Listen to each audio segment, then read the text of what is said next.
Shabbat Shalom. I recently called a longtime beloved member of our congregation, Marisol, who's here today, because I wanted to check in with her about everything going on with immigration authorities and the Latino community in the city. She told me not all is well. And actually, her nephew Camilo had just been deported to Guatemala. Been here for 25 years, paying taxes, contributing to the economy. Part of 1/3 of our city that is of Latino background. Started a family. The immigration forces came to his workplace, forced him on the ground, yanked him away, and sent him a few days later to Guatemala. And the worst, she said, is that the whole time he was treated like a criminal. She said that his wife and daughters were 26 and 18, still here, but decided to join him in Guatemala. Just like that, everything they built here for 25 years evaporated in one instant. His daughter had never known anything else. I spoke to another member of our congregation, also Shabbat regular, Octavio, who is Latino, to check in with him. He said, well, his family's been here for generations and has not been affected themselves. But in his work as a psychologist, he is working with the community and has been doing official evaluations for asylum seekers. And he said to me, just can't believe what is happening right now. He said, just a very sad time for the community. And everybody is sharing stories with him. And someone, when I spoke to him about 10 days ago, he said, he spoke to someone an hour before who had seen two of his friends taken before his eyes. And a story to heard of a husband and wife who were at Portillo's eating lunch, and seated next to them were agents also having lunch, who came over and took them away. Just a sad time for the community. Just all over the community, just witnessing heartbreaking stories on a daily basis, people disappearing and their families not knowing where they are. He said to me, it's just inhuman. So you shouldn't only hear it from me. I wanted to ask Octavio if he'd be willing to share a few thoughts and what he shared with you.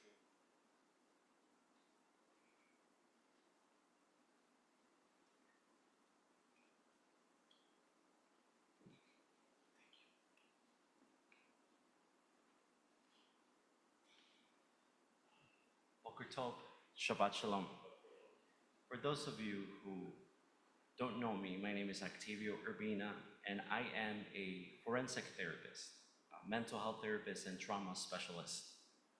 In this role that I do, my work is to listen to people who have survived extreme trauma, that be crossing the border or back in their countries, men, women, and children, and to document their stories so that judges and attorneys can understand what they lived through and how that trauma affects them so they can have the chance to become legalized citizens and remain safely in this country.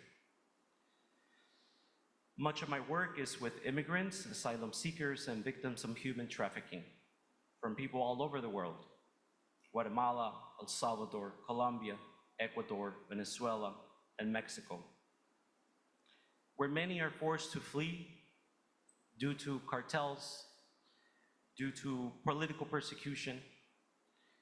Each case I take on is a reminder of how much a person can endure and still keep going. There are thousands of stories that I can share with you today.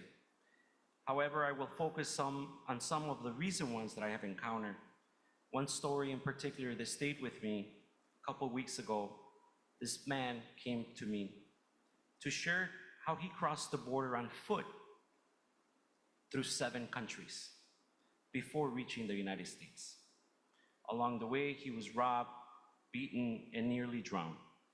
He told me there were moments when he wanted to give up, but he kept moving because he wanted his children to have a chance to live without fear. When I asked him what he wanted most now, he said softly, just to work and to live in peace.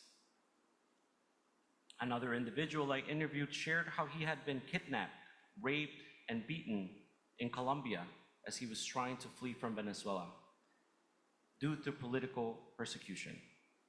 The traffickers who promised him to bring him safely into the United States kidnapped him. And on a daily basis, he was raped and beaten. He was able to escape due to a neighbor that saw him and heard his screams. He was there for 5 days, only eating bread and water on a daily basis. When he finally escaped, he said he didn't recognize the person he saw in the mirror anymore. What struck me the most was that even after everything he said to me, I still believe there are good people out there. And he based this on the person who saved his life and helped him escape by hiding him at a friend's house and driving him to the border into Mexico. And finally, a woman, 19 years old, who was recruited by another woman in Mexico. She was promised housing, work, and good pay to come and work in the state of California. She accepted this job and was also promised legalization. However, this was all a lie. She arrived in California and realized that she was now a slave worker. She was put in a shed to share it with 20 more people. No privacy, no bathrooms, no clothes, no food. She had to work for free, otherwise she would be beaten. She was threatened multiple times with death if she tried to run away or say something about where she was to her family back in Mexico. She finally got the courage when she began to experience improper harassment by the husband of the employer. She ran away and she was saved by a family from a local town who bought her a plane ticket to Chicago. She said she left thinking about all the people that were left behind and only hoped that the people who saved her were able to call police to save the rest. And it's not just the adults. I've also met with many children, especially those from Guatemala, who were forced to work overnight in factories right here in Chicago. They cleaned meatpacking machines and prepared food, same food that ends up in our children's schools. Some told me they weren't allowed to take bathroom or lunch breaks, and they were forced to work more than 12 hours a day, standing on foot, with no food and no breaks.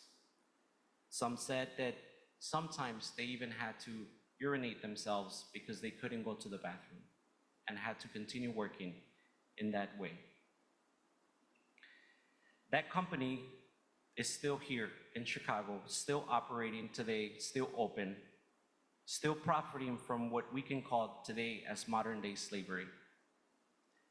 When we hear stories like these, you realize that human trafficking and exploitation aren't just happening far away. They're happening here in our communities, often invisible, often ignored. Some of you may find all of these stories difficult to understand and maybe even hard to believe. But these are very real, and they're happening every day. As a forensic therapist and trauma specialist, my job is not to defend or accuse anyone. It is to document what trauma does to a person, how it affects their sleep, their memory, their personality, and the ability to trust again. I take their experiences and translate them into words that others can understand. Each report that I do becomes a record, a small piece of truth that might help some find justice, safety, and a new beginning in this country. An attorney who's Jewish also, who goes to the Mishnah Gemara here in Chicago, said that in many countries at first, people are not trying to kill anyone. They just want to remove them, push them away, to stop seeing them as human. And that is where all it starts. And that's why it matters that we keep listening, that we keep seeing the people behind the labels, so we don't have to repeat history. Every person I meet reminds me that resilience and dignity can survive even in the darkest situations. My work isn't about politics. It's about humanity. It's about making sure the stories of those who suffered are not erased, and that they are treated with the respect and compassion every human being deserves. Toda Rabba, Shabbat Shalom.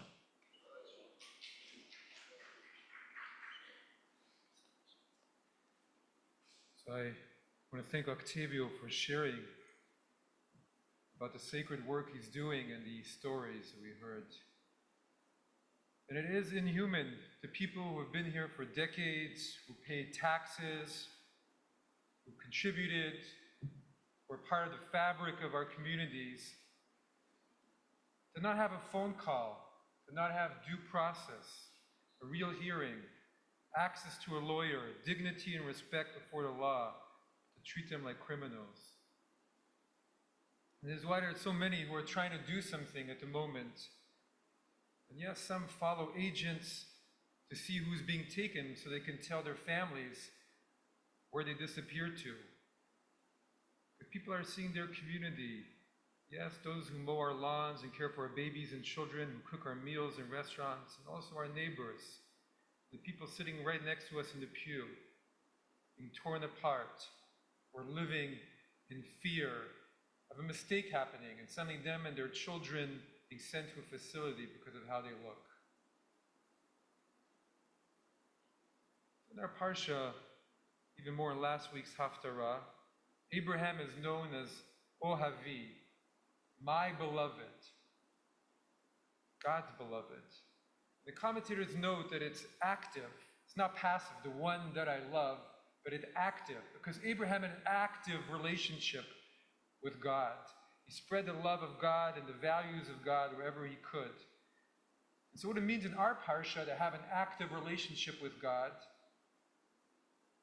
is that when God says in our Parsha, I must let my friend Abraham know about my plans to destroy Sodom and Gomorrah, when Abraham hears that, because he also has an intimate relationship with God, he says, God, will you sweep away the innocent with the guilty? What if there are 50 righteous people there? Will you not forgive them for the sake of 50 righteous souls? And God says, okay. He says, are you judge of all the earth really going to do this? Chalila lecha. It would be a desecration. Far from be it. What if there are 25? And God says, no, not for 25. What about for 15? God says, no, not for 15. What about for 10? God says, not for 10. And finally, God has to leave that conversation because he doesn't want to lose the argument against Abraham's all-encompassing compassion. And so if Abraham can rise to speak to the sovereign of all sovereigns about what is humane, what is compassionate, can we not also be a voice, also to be heard, for what is humane and compassionate? Just for humane treatment for families who are not destroying or doing evil to our society. So when Octavio shared with me about the pervasiveness of what's happening in the community, really what I thought was Kristallnacht. Not because everything is Kristallnacht or the Nazis, or because what is happening now could lead even, or may lead to what the unthinkable things that happen in the years after, but simply because I thought the Kristallnacht itself was about creating enough fear in the community that there would be a mass immigration of Jews from Germany, shattering the normality of life, creating fear. And so many left on those so-called last boats, and others could not or would not. The fear to a whole community we know well as Jews. We know too well what that looks like. We know it's no way to treat other human beings who are made in the image of God just like us. And to be beloved friends of God is also to stand up to care for all those who are being swept away, who are sensitive, loving, caring human beings just like us, and to fight for their humane treatment. Shabbat Shalom.